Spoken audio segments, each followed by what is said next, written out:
Previously on Power Reviews. Welcome to Year 1, some New Year's resolutions. We'll be reviewing all 7 final episodes of Super Samurai.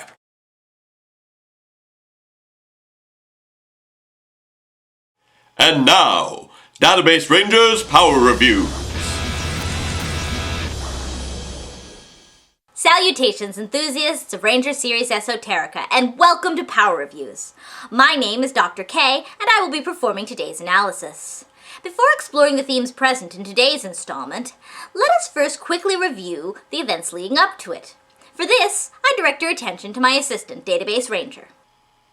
Alright, so, for what was finally the last time, we opened with a training sequence, as Mia observed Jaden practicing alone, and spotted the oddly slow arrival of a mysterious message. I said let us quickly review. Right, so Jaden opened the letter, which was apparently in a code across of English script in Japanese. Never mind. Suffice it to say that the male Red Ranger, henceforth known as Ranger Red Alpha, was joined by his sister, henceforth known as Ranger Red Prime, a full Red Ranger in her own right, who spent the majority of her life mastering the sealing symbol, which is key to their victory. In a misguided attempt to rally his team around Ranger Red Prime, Ranger Red Alpha has departed the Shiba House. I liked my recap better. Regardless, let us now observe how Ranger Red Prime chooses to lead her team forward, and how Ranger Red Alpha chooses to deal with his recent voluntary retirement, as we review episode 17 of Power Rangers Super Samurai, The Great Duel. After a quick Previously on Power Rangers. Renders our summarizing redundant, we encounter Ranger Red Alpha at the designated dock of introspection. As his inner monologue exposits his regretful state of mind, he's quickly discovered by Ranger Gold. But considering that he commenced his search after nightfall, this suggests that he's completely forgotten about the signal triangulation methods he's used previously. This places the consistency of his competency into serious question. After flirtatiously dismissing Ranger Red Alpha's desire for solitude, Ranger Gold departs to obtain breakfast, unsurprisingly returning to find that his friend has once again disappeared. This lends credence to my theory that this was a purely hallucinatory experience on the part of Ranger Gold, to downplay his current loneliness. Do people do that? After an opening credits sequence that very briefly features our new Ranger Red Prime, Ranger Gold resumes his search, despite the discouragement of Mentor G. Meanwhile, Ranger Red Alpha continues his self-imposed exile by wandering through a nearby forest. I can only assume that this is due to the lack of a Shiba family severance package. His existential quandary is interrupted by the appearance of Decker, who displays an inexplicably intimate knowledge of the plot. So you're finally alone, free from the burden of being expected to save the world. Hiding that secret made you twisted like me. We're both tormented by fates we didn't choose. Somehow, this diatribe must heal Ranger Red's recurring wrist injury, as he unbandages his hand and summons his spin sword. After some unnecessary screaming, the two commence their duel. And I'm sure that the excessive length of Uramasa's blade is in no way compensating for anything. A few moments later, they push themselves to the next level and transform, raising the question of why they didn't simply do that in the first place. It's here that we return to the Shiba House, to observe Ranger Red Prime honing her skills with the assistance of the Light Sword. Mentor G approaches the others, who've been observing the impressive display. Why aren't you practicing with her? A very good question. They explain that they're too busy worrying about Red Alpha, completely undermining his expressed wishes from the previous episode. I'll go find Jaden, and you stay focused. Ah, yes, of course, because the best way to convince others to follow a former leader's wishes is to withdraw your previously expressed support and undermine them yourself. Very logical. In an attempt to stir up trouble, Ranger Green challenges her to a sparring match. It'd be an honor. I've always had to train alone. Which does raise the question of how a person is trained in combat without another person to actually train them. However, whatever non-entity did provide her training appears to have done a very good job, as she's quick to defeat Ranger Green and summon her next opponent. Who's next? I do have to wonder if they would have similarly underestimated a new male ranger. In the Netherworld, Octoroo lends his life force to their newest Nylok monster, Geigertox, in hopes of defeating the Rangers before Ranger Red Prime is able to seal them away. You just gave him half your life force? And I'm sure there will be a definitive consequence for that. Amazingly, Mentor G manages to locate Ranger Red Alpha right away, suggesting that Ranger Gold is either an even less competent tracker than previously indicated, or that the Mentor has tagged Red Alpha with some sort of GPS. I understand this is common practice with pets, so I assumed that the same principles would apply. He observes the eponymous duel on a nearby bridge and hurries to his aid, displaying considerably more concern than usual. Determined to prevent the already weakened Ranger from suffering any future harm, he places himself directly in Decker's path. Of course, this foolhardy and much delayed display of affection is incredibly ineffective, and the pair is forced to dive off a cliff in order to escape. They recover on the riverbank below, and the dry state of their clothes either indicates that some considerable time has passed, or that they missed the river entirely. Ow. Taking advantage of the quiet moment, they reminisce over their time together. You're a wonderful mentor, G. Having acted as a mentor myself, I take serious issue with this assessment, especially considering his teaching methods displayed in childhood flashbacks. The stroke isn't right.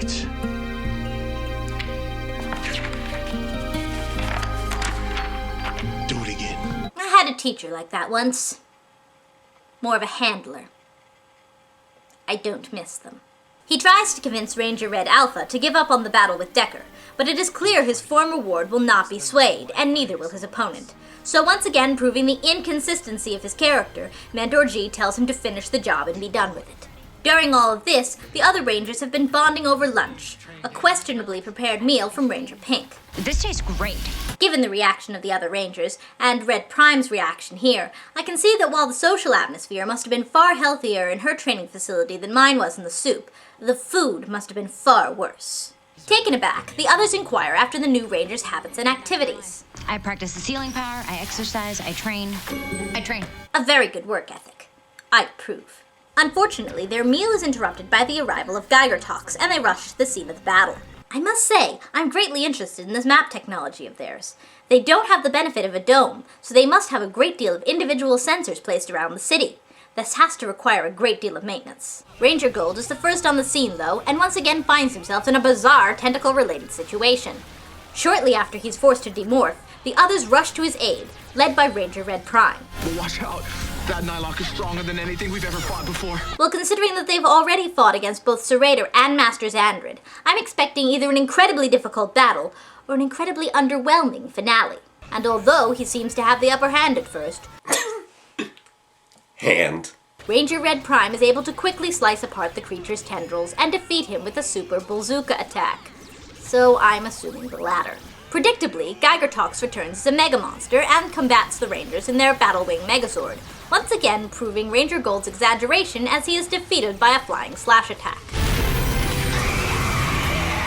That was unexpected. Apparently, through draining the life force from Octoroo, Geiger Talks has obtained a serpentine third life.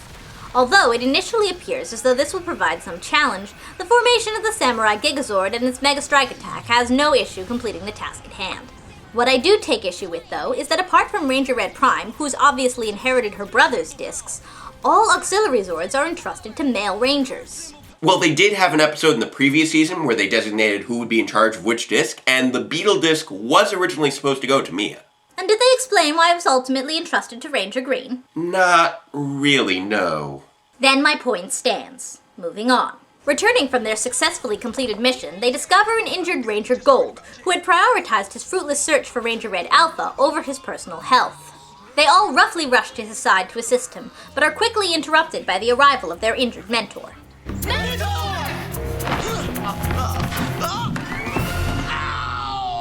I'm sure there are words for this level of intellectual deficiency, but they elude me at the moment. As he debriefs them on the situation, Ranger Red Alpha is finally joined by his opponent, who has inexplicably acquired an equine companion in the intervening time. He then summons a mount of his own, an act that I cannot even begin to fathom the ethical quandaries of. They resume their duel on horseback, leaving the ultimate outcome unresolved until the next installment. To be continued. And that's the conclusion of this installment. So what's my assessment? Well, my chief issue here is that despite his retirement, Ranger Red Alpha is the main focus of the episode. So Ranger Red Prime feels less like a character in her own right, and more like a plot device to further his development. However, she does display a number of admirable traits here. In particular, she has a certain level of serenity that I respect, and can only conclude that despite her isolation, she is looked after by competent and compassionate caretakers, unlike her brother. I do not envy the gastrointestinal challenges she must have faced, though. I do understand that there were a few attempts at humor here, but they only seem to underscore the fact that these Rangers lack the ability to function as socially mature adults. Which brings me to the other major flaw here, the continued inconsistencies of these characters. Say what you will about the flawed motivations of Ranger Red Alpha, at least he is standing by his decision. The others can't seem to decide if they like Ranger Red Prime, dislike her, want to challenge her, or want to follow her. And their mentor is no better, changing his positions repeatedly in this episode alone.